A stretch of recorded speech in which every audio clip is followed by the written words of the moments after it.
ما ضم ده انت خلي بعد التليفون مين الصراحه يعني نادو يا وين ها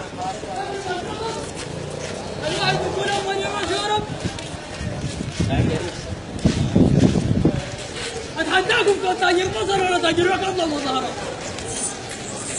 كان بتاع نكشة، كان بتاع فارس لبن، كان بتاع بقالة، كان استاذ جامعة، استاذ ثانوي، تاجر ويكا، تاجر فحم، بتاع كامرة، بتاع حصان، بتاع حمل. حتى المظاهرات اللي تجيبوا ايام والله العظيم قلت لكم انا لسه قلت المظاهرات تجيبوها من راسكم بعيد. ثلاث حاجات. الثلاث حاجات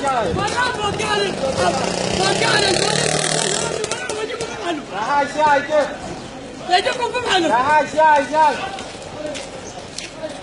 يجيكم الثلاثة تسعات مليانة طواجن ونبتم يجيبوا لكم دفار الشغف المبرقة يقول لكم ما بقول فيح هذا تطلبوا خلاص يبقى بقول فيح حاجه ما عندي قصه ابقوا مارقين بس ما مجنون شايف مجنون نسيته بيتكلم عن شنو؟ ما يتكلم عن حاجه بيحكي عن قصة حياته تعال احكي لي قصه الحياه.